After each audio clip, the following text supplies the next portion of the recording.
Personal favourite of mine, HJ47. This one's first month 84, all the bells and whistles. It's got the disc brakes, the tacho, and it's 2H.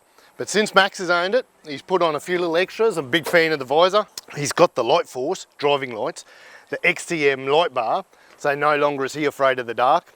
He's tweaked it a bit inside. He's got the console with the GME going on. This one's already got some cool mods going on. My favourite, the power steer. But it's what's coming next. We're going to rebuild a 5-speed out of a 60 series and throw that in there. But to really highlight it, the Whistle and Soot Turbo kit's coming.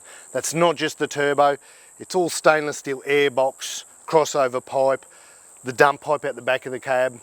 It's all going to be fitted here. We supply them now. So keep an eye out for this one. It's going to be a lot more coming.